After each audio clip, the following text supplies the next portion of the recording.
ሊቀ መንበር የደብሩ የስብከተ ወንጌል ኃላፊ መጋቤ ምስጢር መምህር አምደጽዮን፣ በማኅሌቱ ላይ ስብሐተ እግዚአብሔር ስታደርሱ ያደራችሁ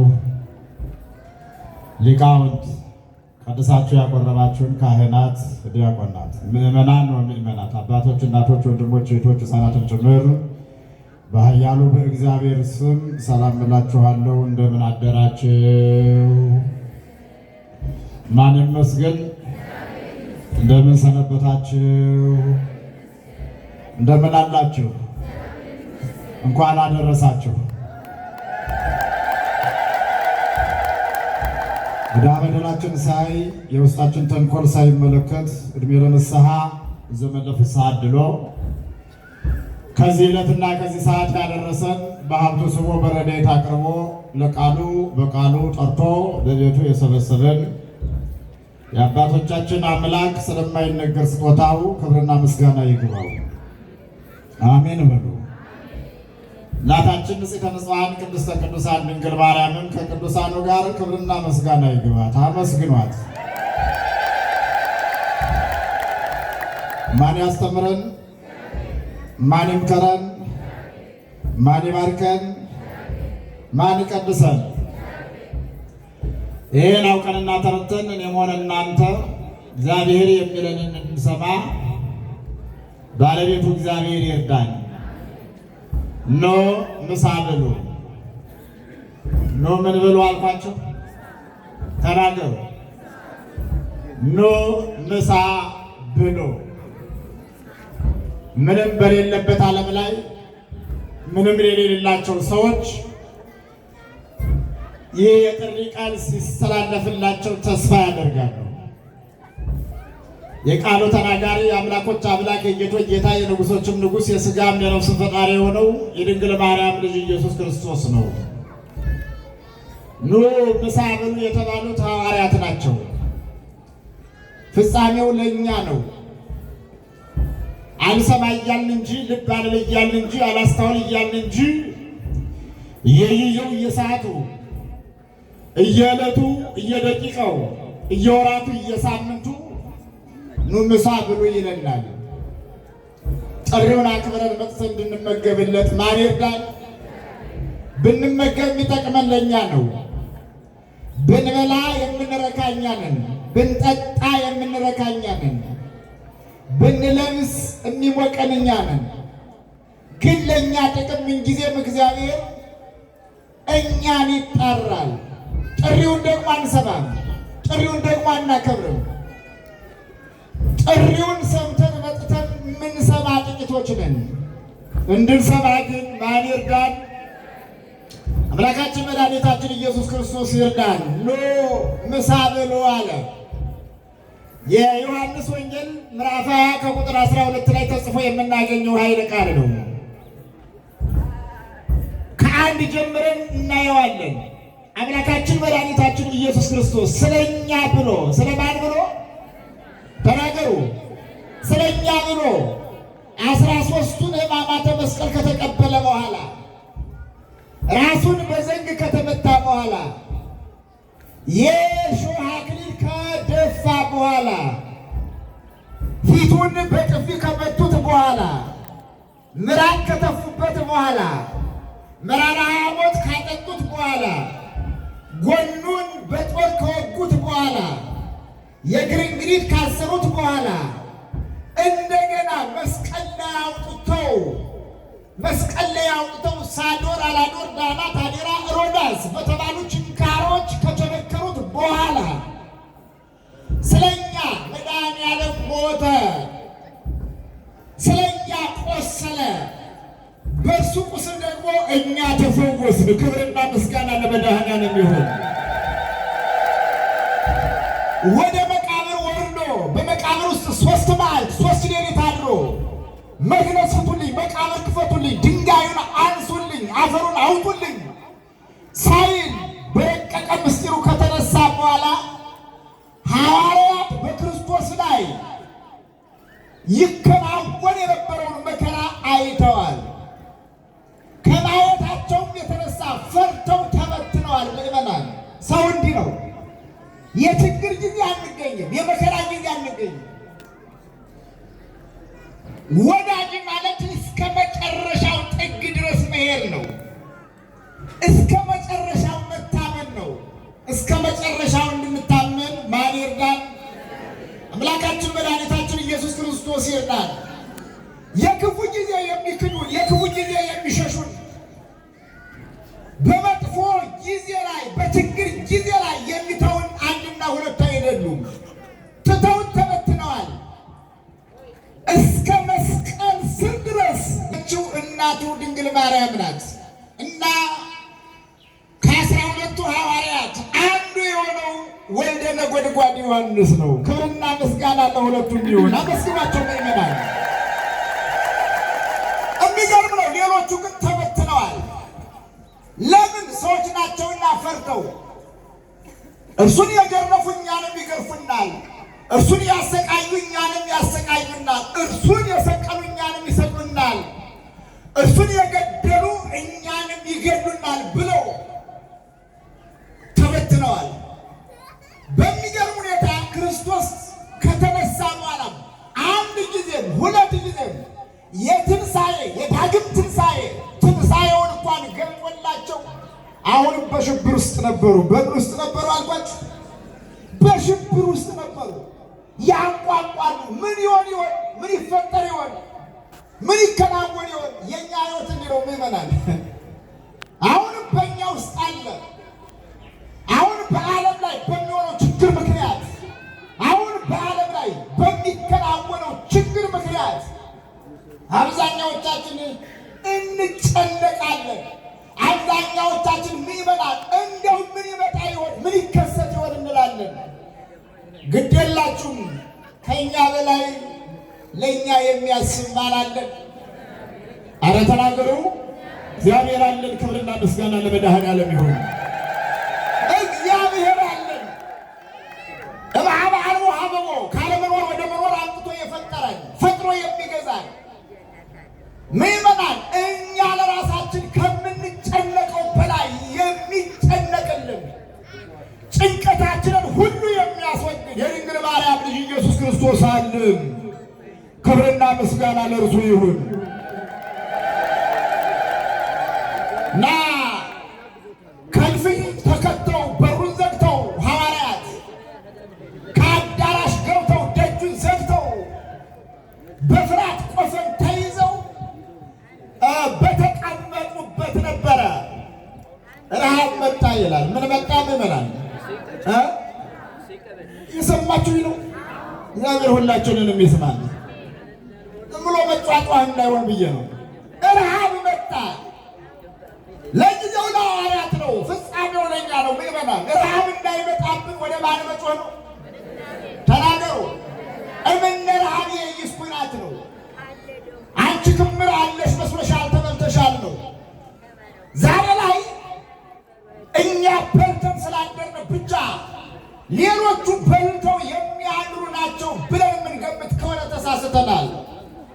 በልቶ ከሚያድረው ጾምን የሚያድረው ይበዛል። ቤት ውስጥ ከሚያድረው ውጭ ላይ የሚያድረው ይበዛል። ስራ ካለው ስራ ፈቱ ይበዛል። ከጤነኛው ህመምተኛው ይበዛል። ምዕመናን ካለው የሌለው ይበዛል። የተቸገረው ይበዛል። ማን ችግራችንን ያስወግድልን? አቤት! እግዚአብሔር ችግራችንን ያስወግድልን። እግዚአብሔር የእኛን ችግር ሲያስወግድ እርዳታ አይፈልግም። እግዚአብሔር የእኛን እንባ ሲያብስ ድጋፍ አይፈልግም። እግዚአብሔር የእኛን እንቆቅልሽ ሲፈታ ምዕመናን መላእክትን ኑና እርዱኛ ይባሉ ይችላል። እግዚአብሔር ያንን ጨለማ ወስዶ ይህን ብርሃን ያመጣ ነው። እግዚአብሔር ይችላል። እንደገና ይህን በጋ ወስዶ ያንን ክረምት የሚያመጣ ነው። እግዚአብሔር ይችላል። በደረቅ ግንባር ዓይን የፈጠረ ነው። እግዚአብሔር ይችላል። እስትንፋስን ያቀዳጀለው እግዚአብሔር ይችላል። እንድንሰማ ያደረገው እግዚአብሔር ይችላል። በዚህ በሚዳሰሰው አካላችን ላይ የማይዳሰስ የማይታይ የማይለይ የማይጨበጥ መልኩ ይህን ይመስላል። ከረኑ ይህን ይመስላል። እነሆ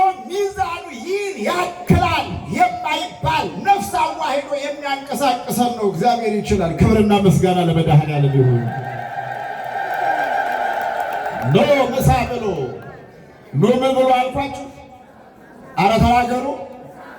አይ ጉዳዩ የምሳ ነው። ምን ይበላል? በምሳ ደግሞ ቀልድ የለም። ስለዚህ ኮስተር ብሎ መብላት ነው እንዴ? ምንድነው ሌላ ሀሳብ ማስገባት? ምንድነው መጨነቅ? ምንድነው ወዲያ ወዲህ ማለት? ምን ይበላል? እግዚአብሔር አይደለም እኛን አዕዋፍን ሁሉ እንስሳትን ሁሉ የሚመግብ ጌታ ነው። ኧረ ክብር ይግባው። ምዕመናን ኖ ምሳ ብሉ አለ እና ሐዋርያት ረሃቡን መቻል አልቻሉም፣ መቋቋም አልቻሉም። ቅዱስ ጴጥሮስ የቀደመ ሥራው ትዝ አለው ይላል። የቅዱስ ጴጥሮስ የቀደመ ሥራው የቀደመ ግብሩ ምንድነው ያላችሁኝ እንደሆነ አሳ ማስገር ነው። ምን ማስገር ነው አልኳችሁ? ተናገሩ። አሳ ማስገር ነው። እና እግዚአብሔር ሆነና ሰው ቢሆን ኖሮ መልኩ ያማረውን ቁመናው የተስተካከለውን ንግግሩ የሰላለትን ይመርጥ ነበረ። የታወቀውን የተደነቀውን በቤተ መንግሥት የሚደላቀቀውን ይመርጥ ነበረ። ግን እግዚአብሔር ሆነና ሐዋርያትን ከተናቀ ቦታ ከወደቀ ቦታ ጠራቸው ይላል። ከተጠሩት አንዱ ቅዱስ ጴጥሮስ ነው። ቅዱስ ጴጥሮስ ከአሳ አስጋሪነት ዓለም ነው የተጠራው። ከምን አስጋሪነት አልኳችሁ? አዎ የሥራ ፊልዳችን የተለያየ ነው። አንዱ በዚህ በመንፈሳዊ ሕይወት አንዱ ቀድሶ እግዚአብሔርን ያገለግላል፣ ሌላኛው ማህሌት ይቆማል፣ ሌላኛው ደግሞ እንደዚህ አውደ ምሕረት ላይ ይዘምራል፣ ሌላኛው ደግሞ ይሰብካል። እንደ መላከ ፀሐይ ያለው ደግሞ ያስተዳድራል። የጸጋ ስጦታ ልዩ ልዩ ነው። ምእመናን የቅዱስ ጴጥሮስ ሀብቱ ደግሞ መተዳደሪያው አሳ ማስገር ነው። ምን ማስገር ነው? አቤት አሳ ማስገር ነው። ለጊዜው አሳ አሰገረ፣ ኋላ ግን ሰዎችን አሰገረ። ለጊዜው ስጋውን አሰገረ፣ በኋላ ላይ ነፍሳውን አሰገረ። ለጊዜው ምዕመናን ስጋዊ ምግብን ሰበሰበ፣ በኋላ ላይ ነፍሳዊ ምግብን ሰበሰበ። በሚያልፈው የማያልፈውን ነገር መሰብሰብ ነው፣ ብልጥ መሆን ነው። በሚሞተው ስጋችን የማይሞት ነገር ማድረግ ነው። እንዲህ እንድናደርግ ማን ይርዳን? አምላካችን መድኃኒታችን ኢየሱስ ክርስቶስ ይርዳን። እና ትዝ አለው ረሃብ ሲመጣ፣ ጥም ሲመጣ የቀድሞ ስራው ትዝ አለውና ኧረ እኔ እርቦኛል አልቻልኩም አለ። ስላልቻልኩ እኔ ወደ ቀደመ ስራዬ ከዚህ ዝግ ቤት ወጥቼ ወደ ቀደመ ስራዬ አሳ ላሰግር ልሄድ ነው ብሎ ለሌሎቹ ጓደኞቹ ለሐዋርያት ነገራቸው ይላል። ለዘጠኙ ሐዋርያት፣ ለስንቱ ሐዋርያት? ለዘጠኙ ወይም ለአስሩ ሐዋርያት፣ ይቅርታ ለአስሩ ሐዋርያት ነገራቸው። ሲነግራቸው ለካ እነሱም ብሷቸው ነበረ። ረሃቡ ጸንቶባቸው ነበር። ረሃቡ የጸናበት በጣም ብዙ ሰው ሊኖር ይችላል። አይዟችሁ እግዚአብሔር ረሃባችንን ያስወግድልናል። ምእመናን ረሃበ ሥጋ ረሃበ ነፍስ ገጥሞናል። ምድራዊ ረሃብ፣ ሰማያዊ ረሃብ ገጥሞናል። ጊዜያዊ ረሃብ፣ ዘላለማዊ ረሃብ ገጥሞናል። ይህን ሁሉ ማን አውልቆ ይጣልልን? ተናገሩ። እግዚአብሔር አውልቆ ይጣልልን። ማን? ሌሎቹም ረዋቸው ጨምቷቸው ስለነበረ አንተ ከጀመርክልንማ እኛም አብረን ተከትለን አሳ ወደ ማስገሩ ቦታ እንሄዳለን አሉና በቅዱስ ጴጥሮስ ሐሳብ ተስማሙ። በማን ሐሳብ ተስማሙ? አቤት! በቅዱስ ጴጥሮስ ሐሳብ ተስማሙ። አይ መሄዱን ስንሄድ በብርሃኑን በጨለማ አሉ። በብርሃን ከሆነማ ጠላት ይገጥመናል። ክርስቶስን ይዘው ገርፈው ገፈው የሰቀሉት የገደሉት ሰዎች እኛንም ያገኙና ይገሉናል አሉና በጨለማ ይሆናሉ። በየት ይሆናሉ? ምዕመናን አያችሁ ምን ያክል እንደፈሩ። ሌላኛው ደግሞ አሳ ሊያዝላቸው የሚችለው ሌሊት ስለሆነም ጭምር ነው። ስለዚህ ጨለማን ተገን አድርገው መረባቸውን ጠቅልለው ዘር መትራቸውን ይዘው ወደ ባህር ሄዱ ይላል። ወደ የት ሄዱ? ተናገሩ። ወደ ባህር ሄዱ። አሁን ነገ ጠዋት ላይ እንነሳና እንደየአቅሜታችን መያዝ ያለብንን እንይዝና ወደ የስራችን እንሄዳለን። ወደ የት እንሄዳለን? ለስጋችን የምንደክመውን ያክል ለነፍሳችን ይህን ያክል አንደክም። ታውቁታላችሁ። እኔ በጣም ይገርመኛል። ከተማው በሰው ተጨንቋል። እጅጉንም መገናኛ አካባቢ ልክ ከጠዋቱ 1 ሰዓት ተኩል ጀምራችሁ ነገ ላይ ሂዱትማ እንደገና ምሽት ላይ ደግሞ ከቀኑ 10 ሰዓት እስከ ምሽቱ 2 ሰዓት እዩት። የሰው ብዛት መርካቶን እዩት። አረ እንደው በየቦታው ያለውን ህዝብ እዩት። እንደው ወዲያ ወዲህ ይላል። ወዴት ልትሄድ ነው ብላችሁ ብትጠይቁት መቼም የነፍስ ገበያ ልገበይ ነው አይላችሁ። የምን ገበያ ተናገሩ እስኪ። አረ ጦክ ብለ ምን ያሳፍራል እንደሚመናል። የሥጋ ገበያ ይገርማችኋል። እንደው መከራ መብላት እኮ ነው።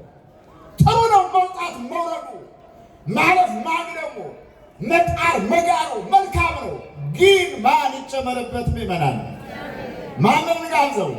እግዚአብሔርን ጋብዘው። በእኛ ድካም ውስጥ እርሱ ይኖር፣ ከእኛ ፊት ለፊት እርሱ ይቅደም።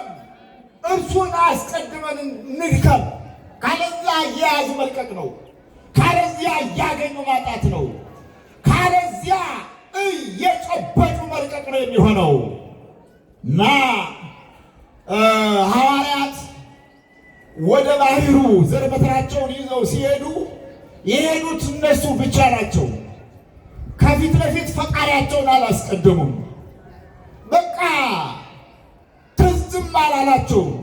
ከዚያ ልብስ አውልቀው፣ መቼም አሳ ለማስገር ጥበብ ይጠይቃል።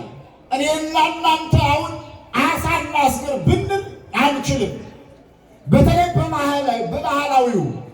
አሁን ላይ ግን ዘመናዊ ሆኖ ሁሉም የሚያዘው በዘመናዊ ዘዴ ነው። ያን ጊዜ ግን ይገርማቸዋል። አሳ ለማስገር አንደኛ ዋናተኛ መሆን ይጠይቃል። ምን መሆን ይጠይቃል? ዋናተኛ መሆን ይጠይቃል። በሁለተኛ ደረጃ የዘር መትራ ጥበብ መኖርን ይጠይቃል። በሶስተኛ ደረጃ ደግሞ የአሳ አያያዝ ጥበብን ገንዘብ ማድረግ ይጠይቃል። በአራተኛ ደረጃ ደግሞ እዛ ባህር ውስጥ ያሉትን አራዊቶች ወይንም ደግሞ እንስሳት መከላከል ይጠይቃል።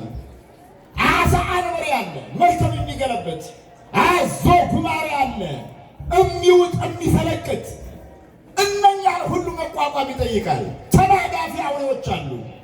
አሳ ሲሰገር ይህ ሁሉ ተቋቁሞ ነው። የእናቴ ልጅ ሐዋርያት ሄደው እዚያ ባህር ውስጥ ገብተው ይዋደቃሉ። እንደው ያዋድቃል የሆነ ነገር ምእመናን አይደለም እንዴ? መከራ ነው። አሁን እንርመጠመጣለን። ይገርማችኋል። ወንዱም አሁን ላይ የኩሽና ሰራተኛ ሆኗል። ምን ነው? ውሸት ነው? እውነት ነው? እውነትን እኮ ነው የምነግራችሁ ምእመናን። ተጋግዙ መብላት ነው። ጥሩ ነው፣ አይከፋም። ግን እንደ ባህሉ እንደ ወጉ ሲሆን መልካም ነው ነው እና እንደው በጣም ድካም ነው። ለስጋችን የምንደክመውን እዩትባ። ለስጋችን የምንሆነውን የምንበለውን መከራ የምንቀበለውን ስቃይ አቤት እግዚአብሔር ይየን ምእመናን፣ እሱ ይመልከትልን። እና ሲደክሙ አደሩ። በቀኝ በግራ ሆነው መረባቸውን ባህሩ ላይ ይዘረጉታል። ግን አሳ አይገባም። ምን አይገባም? አቤት አሳ አይገባም። እንደገና ደግሞ እስኪ ዝቅ እንበልና ደግሞ እንዘርገው ይላሉ። ይዘረጉታል። ግን ወፍ የለም ማለት ነው።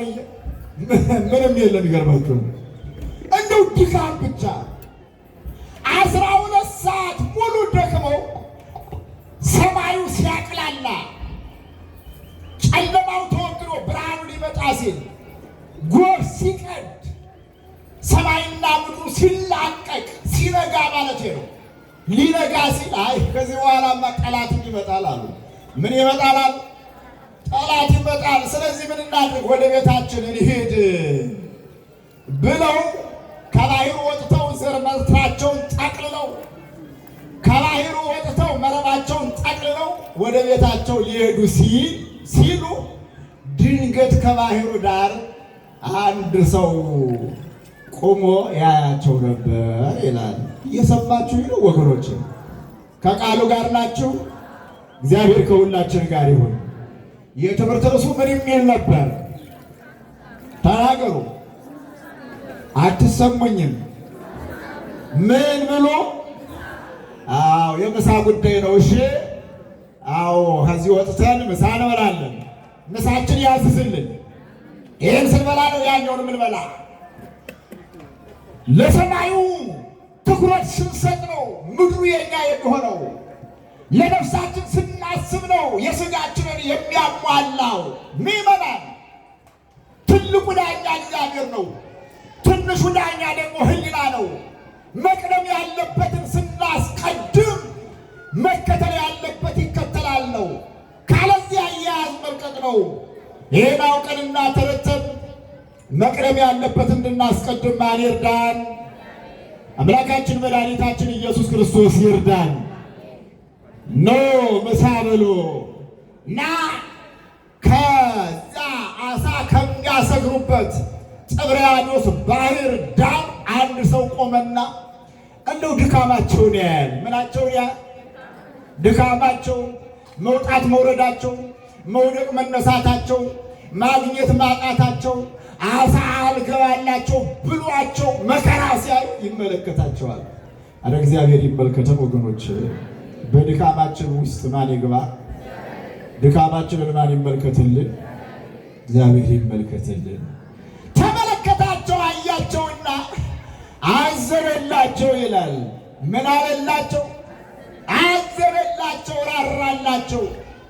እነርሱ ግን የመሰላቸው እንደነሱ አሳስጋሪ ነበረ።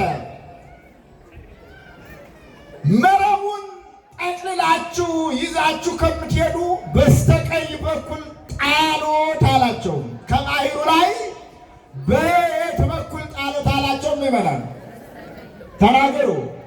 በስተቀኝ በኩል ቀኝ ቅን ነው ይቀናችኋል ሲላቸው ነው።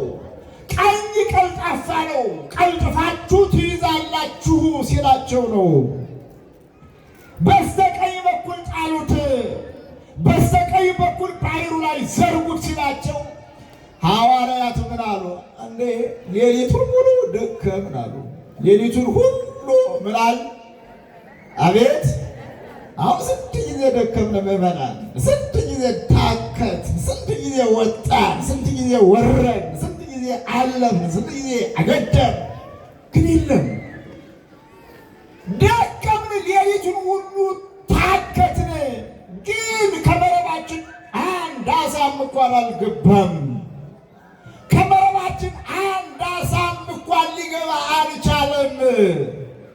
እኛ ተስፋ ቆርጠናል። ነገር ግን የአንተን ትእዛዝ በጊዜው በሰዓቱ በዘመኑ በወቅቱ እንግዳ ይከበር ነበርና እንግዳ ነህና እናክብርህ። ትእዛዝ ግን ለመፈጸም እንዘርገው አሉ።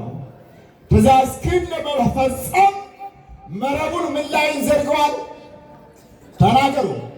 ባሕሩ ላይ እንዘርገዋል። ባሕሩ ላይ መረቡን ዘረጉት። ባሕሩ ላይ የዚያን ሰው ትእዛዝ ለመፈጸም ባሕሩ ላይ ሲዘረጉት መረቡን በመረቡ ሌሊቱን ሙሉ ሲደክሙ አድረው ያላገኙትን ዓሣ በአንድ ጊዜ፣ በአንድ ሰከንድ፣ በአንድ ደቂቃ 153 ዓሣ ገባላቸው ይላል። ክብርና ምስጋና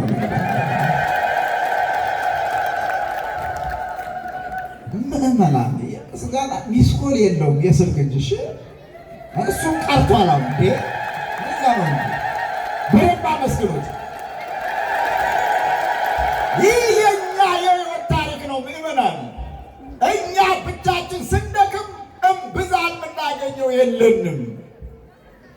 ብቻችን ስንታክት እምብዛም አይሟላልንም። ሊሟላልን፣ ሊሳካልን፣ ሊስተካከልልን የሚችለው ማንን ይዘን ስንሰራ ነው? ተናገሩ። እግዚአብሔርን ይዘን ስንሰራ ነው።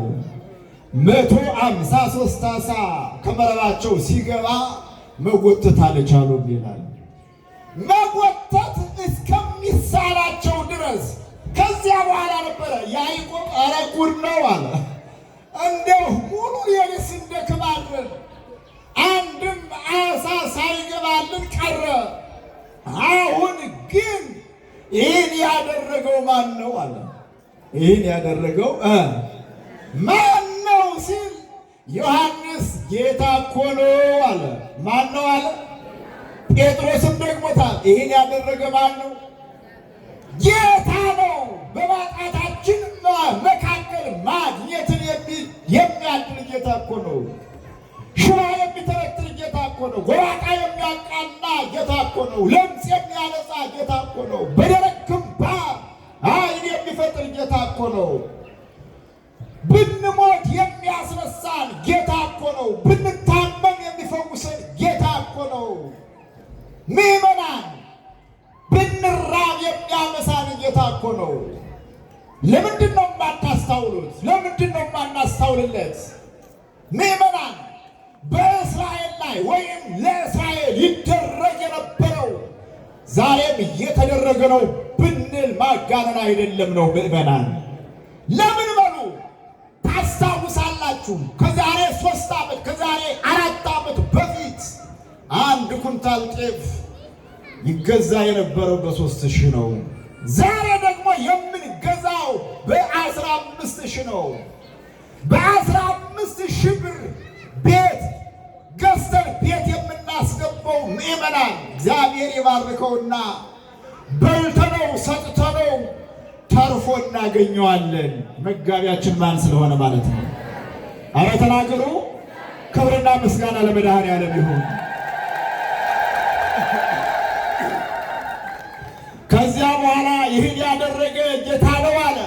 ቅዱስ ጴጥሮስም ተናገረ፣ ዮሐንስም መሰከረ።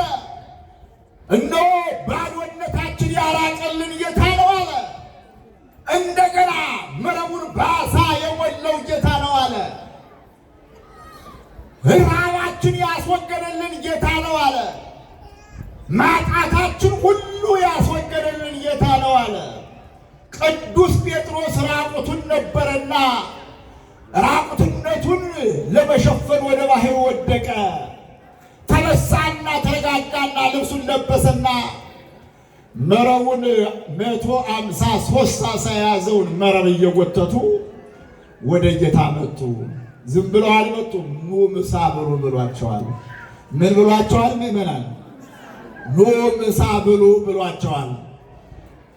ለምን ኑ ምሳ ብሉ ያላቸው ከምን አኳያ ነው ቢባል ረሃቡ ጸንቶባቸዋልና። ምኑ ጸንቶባቸዋልና? ረሃቡ። የያዙትን አይበሉም የሚል ጥያቄ ከተነሳ የእናቴ ልጅ ዓሣን መብላት በብልሃት ነው። ዓሣን መብላት በምንድን ነው? በብልሃት ነው። ዝም ብሎ አይበላም። መጥበስ ይጠይቃል። እሾሁን ማውጣት ይጠይቃል። ከመርፌ የቀጠነ እሾህ አለው እና ለረሃባቸው አይደርስላቸውም። ለረሃባቸው ለበዛባቸው ረሃብ ምግብ አዘጋጅቶ መላእክት ያዘጋጁት ነው ይላል።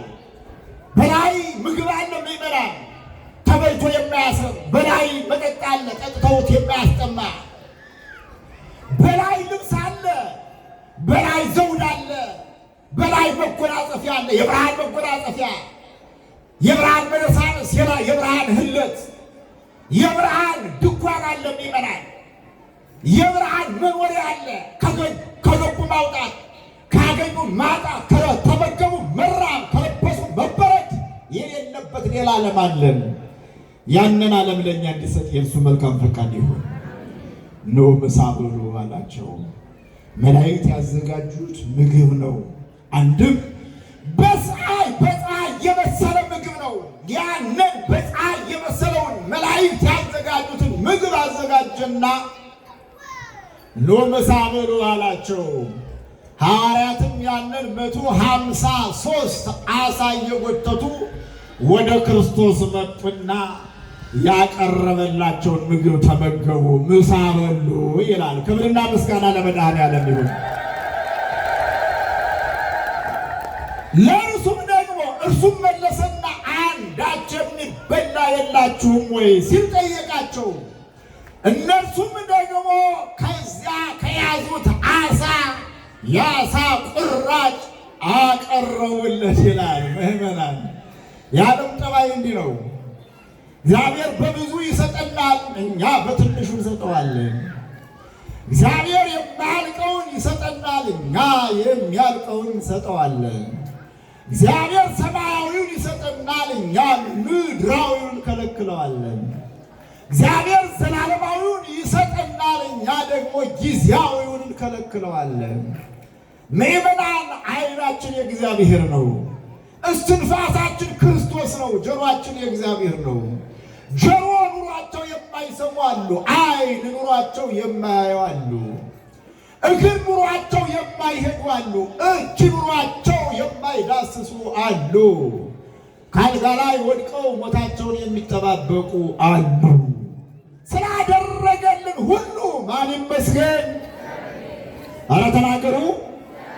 እግዚአብሔር ይመስገን። ኑ ምን በሉ አለ? አቤት ተናገሩ። ኑ ምሳ ብሎ። እውነተኛ ምሳ የሚሰጠው እግዚአብሔር ነው። ዘላለማዊ ምሳ የሚሰጠው እግዚአብሔር ነው። ነፍሳዊ ምሳ የሚሰጠው እግዚአብሔር ነው። ምዕመናን ሰማያዊ ምሳ የሚሰጠው እግዚአብሔር ነው። ዘለቄታ ያለው ምሳ የሚያበላው እግዚአብሔር ነው። ይህን አውቀንና ተረድተን ለጊዜው የቃሉን ምሳ እንድንመገብ ባለቤቱ እግዚአብሔር ይርዳል።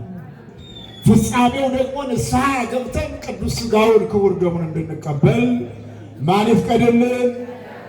ተናገሩ። እግዚአብሔር ይፍቀድልን። ያስተማረን፣ የመከረን፣ የባረከን፣ የቀደሰን የቅዱሳን አምላክ ልዑል እግዚአብሔር የተመሰገነ ይሁን። ሰውን በሃይማኖት ሀገሩን በረድኤት ይጠብቅልን።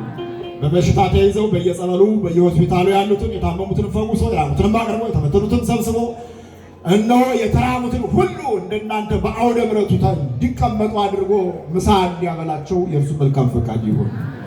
እድለኞች ናቸው የተወደዳችሁና ብቻቸውን አጨብጭበው ቀሩ።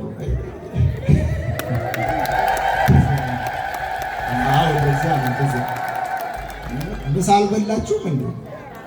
አልበላችሁ? ትምህርቱ ገብቷችኋል በአግባቡ? ክብርና ምስጋና ለመድኃኒዓለም ይሁን። አመስግኑ። እድለኞች ናቸው። ከመላከ ፀሐይ አባ ወልደ ሰንበት ጋር አብረን ሰርተናል። ለእኔ በግል ሕይወቴ በእጅጉ አባቴ ናቸው። በግል ሕይወቴ እንደ ቤተ ክርስቲያን ደግሞ እንደ ተቋሟ የልማት አርበኛ ናቸው። ለአንድ ዓመት ያክል ነው የረር ምስራቅ ፀሐይ ቅዱስ ዑራኤል ቤተክርስቲያን አብረን የቆየ ነው። በአንድ ዓመት ያክል ግን እዚያ ቤተክርስቲያን ላይ የ3 ዓመት ስራ ሰርተው ነው ወደ አያት አቦ የተቀየሩት። መቀመጥ አይፈልጉም። ቀን ከሌት ይሰራሉ። የልማት አርበኛ ናቸው። በእርግጠኝነት ከዚህም ቢሆን ስራቸው ይመሰክራል። ብዙ ስራዎች እንደሰሩ ይረዳኛል። እንዲህ አይነት አባት ሲገኝ ደግሞ ማበረታታት ይገባል። ክብርና ምስጋና ለመድኃኒዓለም ይሁን። እጅግ በጣም የልማት አርበኛ የአባት ርኅራኄን ገንዘብ ያደረጉ የአባት ጠባይ የአባት ግብር ያላቸው አባት ናቸው። መላከ ፀሐይ አባ ወልደ ሰንበት ቆሞስ እና ከጎናቸው ሁናችሁ ልታግዟቸው፣ ልታማክሯቸው፣ ምን እናግዝ ልትሏቸው ያስፈልጋል። እየሰማችሁ ነው ምዕመናን? እንደው በግል ሕይወቴም የሚገርማቸው ነገር የውጭ ድል ገጥሞኝ አንድ ጳጳስ ወደ ውጭ ዓለም ጋብዘውኝ ለአገልግሎት ለ2 ወር አላቀማሙም። 2 ወር ሙሉ ሄደህ አስተምረህና ቃለ ወንጌሉን አስተላልፈህና ብለው ዮርዳኖስ ዙሪያ እስራኤል ዙሪያ ሄጄ አገልግዬ እንድመጣ ያደረጉ በግል ሕይወቴም በእጅጉ አስተዋጽኦ ያደረጉልኝ አባቴ ናቸውና ብታመሰግኑልኝ ደስ ይለኛል። መጥቼ አልጠየኳቸውም። ይቅርታ ጠይቃለሁ፣ አባታቸው ይቅርታ ጠይቃለሁ። እዛኛው ግን ያው አይደበቅብኝም። እዚህ አዌ አጅበን መላ ካህናቱ መላ አገልጋዩ በሙሉ ነው። አንድም የቀረ ለእግዚአብሔር በሚያውቀው ሄደን ነው አስገብተናቸው አያት አቦ አስገብተናቸው የተመለስነው። ከዛ በኋላ ዕለት ዕለት ይሄድ ነበር። እንደው እዚህ በተደጋጋሚ ያልጋበዙኝ ምናልባት ይደክምብኛል ብለው ሊሆን ይችላል። ችግር የለም፣ ከዚህ በኋላ እመጣለሁ። በእድሜ በጤና ይጠብቅልን። እንደነዚህ አይነት አባቶችን ማን ያብዛልን? እግዚአብሔር ያብዛልን። በንስሐ ተመላልሰን ቅዱስ ሥጋውን ክቡር ደሙን እንድንቀበል ማን ይርዳን? እግዚአብሔር ይርዳን። ፈቃዳቸው ከሆነ ትንሽ የመጽሐፍ ይዤ መጥቻለሁ። ነገር ግን ልማት ላይ ከሆናችሁ አላጨናንቃችሁም። ያው በእናንተ ጸሎት፣ በአባቶች ጸሎት፣ በእናንተ እገዛ ነው መጽሐፍ የምንጽፈው። ጥቂትዬ መጽሐፍ ናት፣ ግን እርሳቸው ካልፈቀዱ መጽሐፉ አይሸጥም ነው። ስለነበረን ጊዜ እግዚአብሔር አምላክ የተመሰገነ ይሁን። ይቆየን።